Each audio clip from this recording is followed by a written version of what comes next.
कहानी है मुरादाबाद शहर की, जहाँ शहर के आखिरी छोर पर रहती थी चंपा। चंपा लोगों के घरों में काम करके अपना जीवन यापन किया करती थी। उसकी 5 साल की बेटी भी थी जिसका नाम था नैना। वो नैना से बहुत प्यार करती थी। मम्मी, मैं स्कूल कब जाऊंगी? अरे तू क्या करेगी स्कूल जाकर? पढ़ूंगी लिखूंगी। क्या करेगी पढ़ लिख कर? तुझसे झाड़ू लगाने को कहा था, लगा दी? हाँ माँ, मैंने सारा काम कर दिया। मुझे स्कूल जाने दो ना, मुझे भी बाकी बच्चों की तरह पढ़ना है। नहीं नहीं, कोई जरूरत नहीं है। अरे चंपा, पास के चुंगी वाले स्कूल में नाम लिखवा देना नैना का। वो सरकार की तरफ से फ्री है, वरना अगर उन्हें पता चला कि तुम बच्ची को नहीं पढ़ा रही हो तो तुम पर कार्रवाई हो सकती है। आजकल तो बड़े चोंचले हैं, पहले जमाने में सही था, लड़कियां अपने घर का काम करती थी सिर्फ।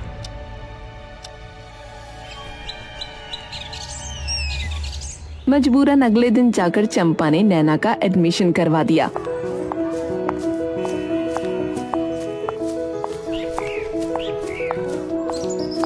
अब कल से तू स्कूल जाएगी, लेकिन एक बात याद रखना। क्या मम्मी?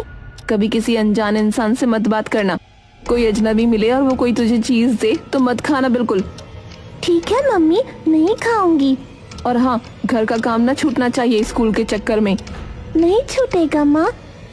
शाम का वक्त था, सूरज ढल रहा था और चंपा अपनी छोटी सी झोपड़ी में बैठकर नैना के लिए स्कूल की ड्रेस पर इस्त्री कर रही थी।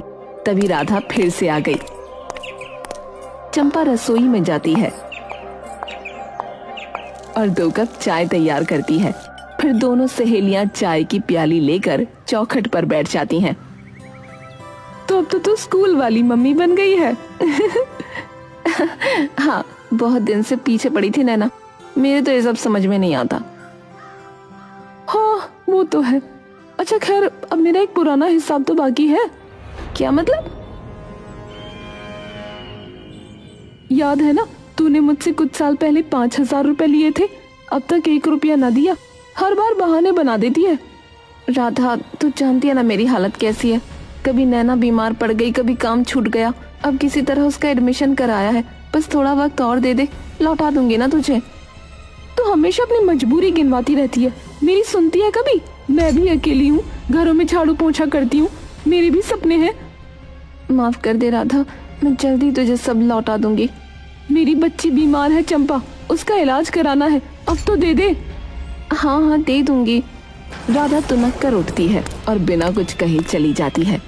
फिर अगले दिन सुबह स्कूल जाते वक्त नैना कहती है, मम्मी, मेरे स्कूल में सब बच्चे रंग बिरंगे अच्छे अच्छे बैग लेकर आते हैं। मेरा थैला तो गंदा सा है, मुझे भी नया बैग चाहिए। बेटा वो तो बहुत महंगे होते हैं, जब पैसे होंगे तो दिला दूंगी। पर कुछ नहीं, चुपचाप स्कूल जाओ। नैना उदास होकर स्कूल जाती है, लेकिन उस दिन स्कूल के बाहर एक लंबा काला कोट पहने एक आदमी खड़ा होता है। अरे बेटिया सुनो। कौन हो आप? मैं कौन हूँ ये जरूरी नहीं, पर मैं रोज देखता हूँ कि तुम रोज ये थैला लेकर आती हो। क्या तुम्हें बैग नहीं पसंद? नैना को मम्मी की बात याद आती है, कभी किसी अजनबी से मत बात करना, और वो जाने लगती है।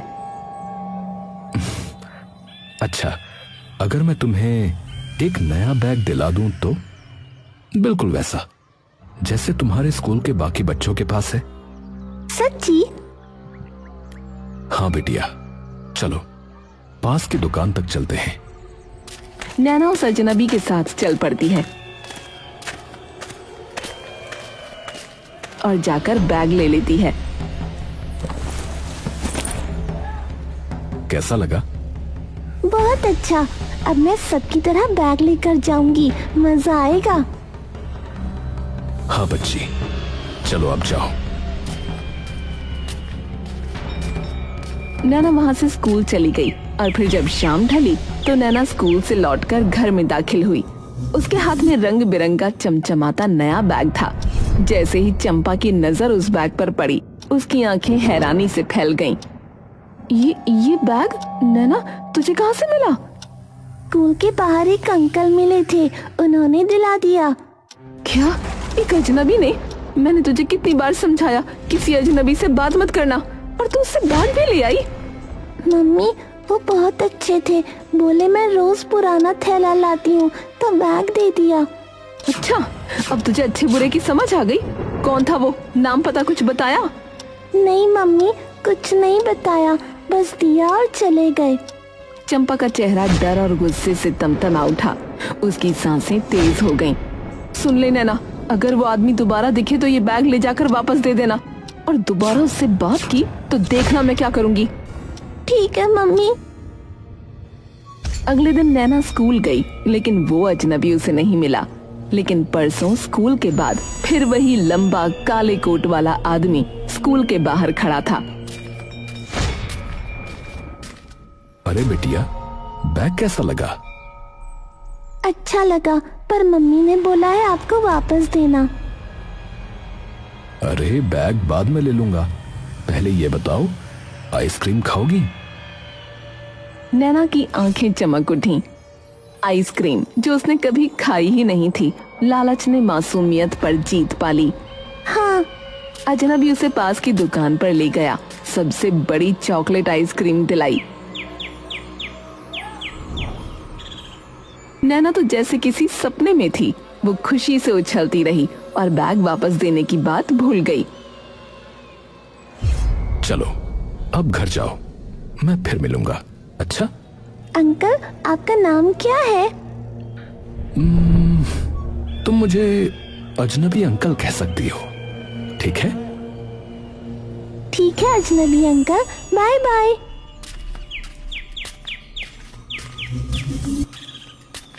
घर आकर नैना ने सब उगल दिया। मम्मी आज मैंने आइसक्रीम खाई। क्या? किसके साथ? वही अजनबी अंकल के साथ। नैना तू सुधरेगी नहीं क्या? मैं तेरे भले के लिए मना करती हूँ, और तू अगर अगली बार उससे बात की ना तो मैं तुझे ऐसा पीटूंगी कि तू याद रखेगी।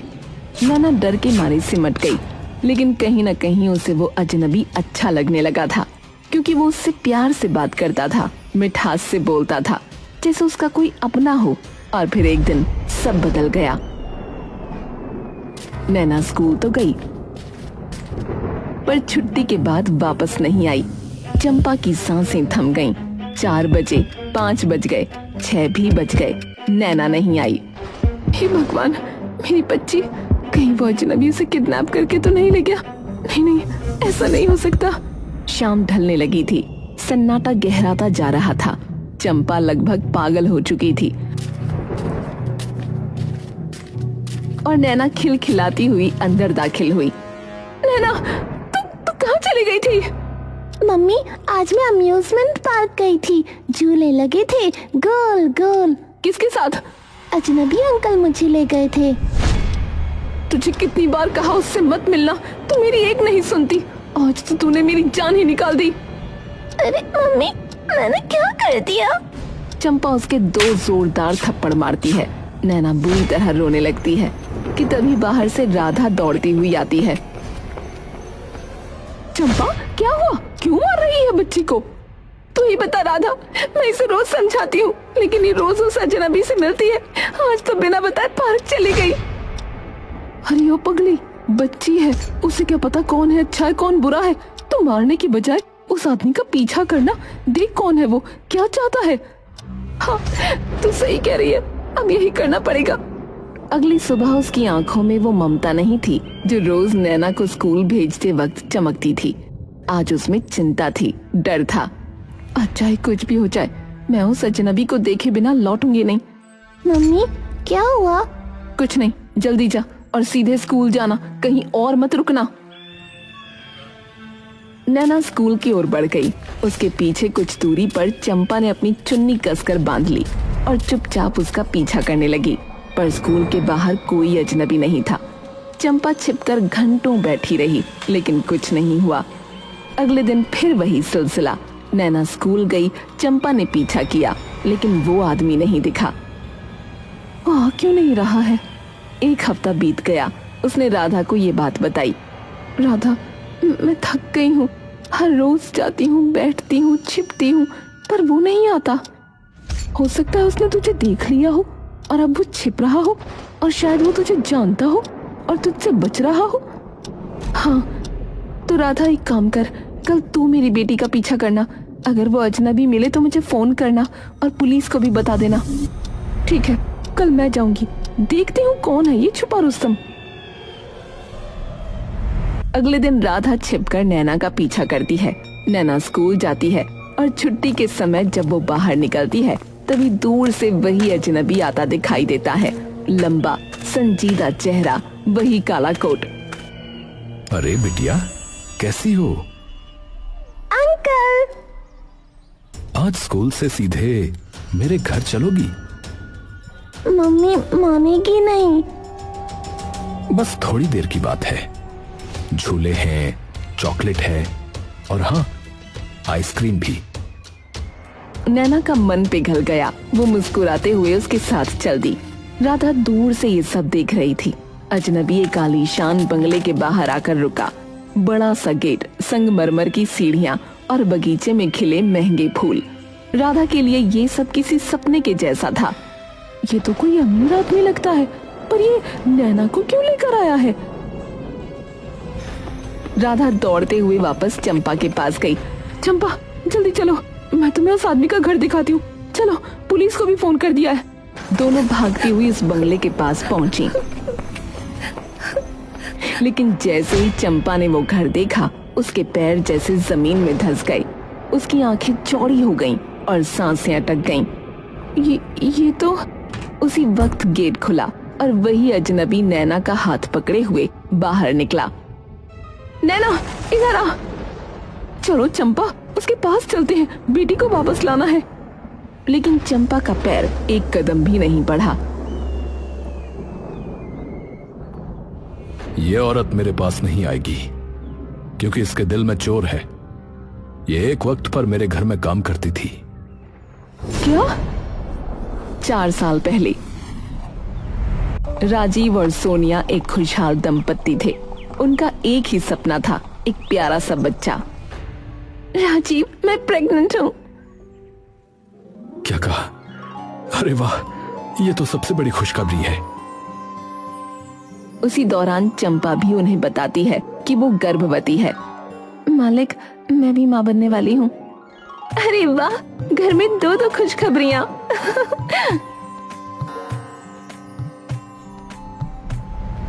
लेकिन चंपा, अब काम मत करो, तुम आराम करो, हम कोई और मेड रख लेंगे। नहीं मालिक, मैं काम छोड़ूंगी नहीं। आपकी सेवा करना मेरा फर्ज है। चंपा काम में लगी रही, लेकिन 6ठे महीने के दौरान एक दिन सफाई करते वक्त वो सीढ़ियों से गिर पड़ी। बचाओ, बचाओ। चंपा, क्या हो गया? उसे अस्पताल ले जाया गया।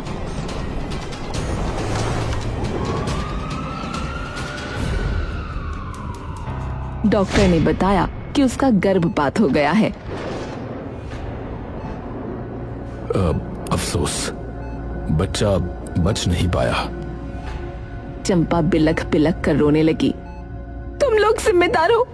मैंने कहा था कि काम मत करवाओ, फिर भी कराया। तुम लोगों की वजह से मेरा बच्चा मरा है। लेकिन चंपा, हमने तो मना किया था, तुम ही जिद कर रही थी। हम कैसे जिम्मेदार हैं? तुमने अपनी मर्जी से किया सब। इन सारी बातों के बाद राजीव और सोनिया अपने घर चले गए। और फिर कुछ समय बाद सोनिया की बेटी पैदा हुई। पर जब सोनिया अस्पताल से घर लौटी तो चंपा बधाई देने आई और मौका देखकर बच्ची को अपने साथ ले गई।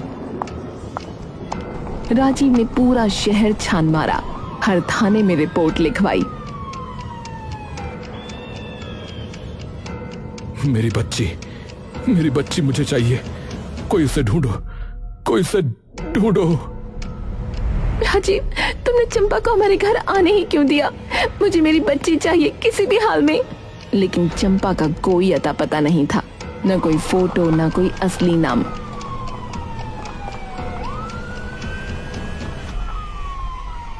क्या हमारी बेटी कभी वापस नहीं आएगी? 4 साल गुजर गए, दर्द बढ़ता गया। उम्मीदें मरती गईं, लेकिन एक दिन किसी ने सोनिया के दरवाजे पर दस्तक दी। कौन है? मैं राधा हूँ, चंपा की पुरानी सहेली। मैं जानती हूँ तुम्हारी बेटी कहाँ है। क्या? तुम कैसे जानती हो? क्योंकि उसने मुझसे कभी नहीं छुपाया। मैं ही थी जो उसे जानती थी, पहचानती थी। और यहीं से सच्चाई का पर्दा उठने लगा। तूने इन्हें सब कुछ बता दिया। तुझे तो मैंने मदद के लिए बुलाया था, तुझसे सब बांटा था, और तूने मुझे धोखा दे दिया। क्योंकि तूने भी मुझे धोखा दिया चंपा। मेरे पैसे आज तक न लौटाए और इस चक्कर में मेरी बच्ची मौत के मुंह तक पहुंच गई। मुझे पैसों की नहीं पड़ी है, पर मेरी बच्ची को उस हद तक पहुंचाने के लिए तुझे सजा मिलनी चाहिए। तूने दोस्ती का गला घोटा है, इसलिए अब तेरे राज खोलने का वक्त आ गया है। चंपा भागने की कोशिश करती है, लेकिन तभी पुलिस की गाड़ी आकर रुकती है। पुलिस वाले उसे पकड़ लेते हैं। नहीं, ये अन्याय है। इस आदमी ने मेरे साथ गलत किया था, इसका ही तो कसूर था। मेरा बच्चा मर गया और इसने मुझे मुआवजा तक नहीं दिया। इस देश का कानून भी मेरी मदद नहीं कर सका, तो क्या मैं भी बदला ना लूं? फिर से कहानी गढ़ रही हो। हमें सब सच पता है। डॉक्टर साहब, सामने आइए। वो डॉक्टर सामने आया जिसने चंपा का इलाज किया था। देखिए, चंपा को चोट लगी थी, लेकिन असल बात यह है कि वो कभी गर्भवती थी ही नहीं। उसने मुझे झूठ बोलने के लिए पैसे दिए थे। बोल रही थी कि जब मुआवजा मिलेगा तो और दूंगी। बड़ी कमीनी है तू। और सच तो ये है कि इसकी शादी भी नहीं हुई कभी। बच्चा कहाँ से होगा? अब तक चंपा का झूठ पूरी तरह नंगा हो चुका था। तू चाहती क्या थी? तूने मेरी बेटी को क्यों अपने पास रखा? सच सच बताओ। मैंने सोचा था कि एक दिन अचानक आ जाती और कहती कि राजीव ने मेरे साथ दुष्कर्म किया था और ये बच्ची उसी की औलाद है। क्या? फिर डीएनए टेस्ट होता और बच्ची तुम्हारी निकलती तो मैं कानूनी रूप से दावा करती, तुम्हारी प्रॉपर्टी में हिस्सा लेती। तुमने हमारी मासूम बच्ची को अपने प्लान का हिस्सा बनाया। तुम जानती भी हो एक माँ की तकलीफ क्या होती है जब उसकी बच्ची उससे छिन जाती है। पुलिस चंपा को गाड़ी में बिठाती है। वो अब भी रो रही थी, लेकिन अब उसके आंसुओं में कोई ताकत नहीं थी, सिर्फ पछतावा था शायद। Mummy, mummy. बेटा, अब मैं तुम्हें कभी नहीं दूर होने दूंगी।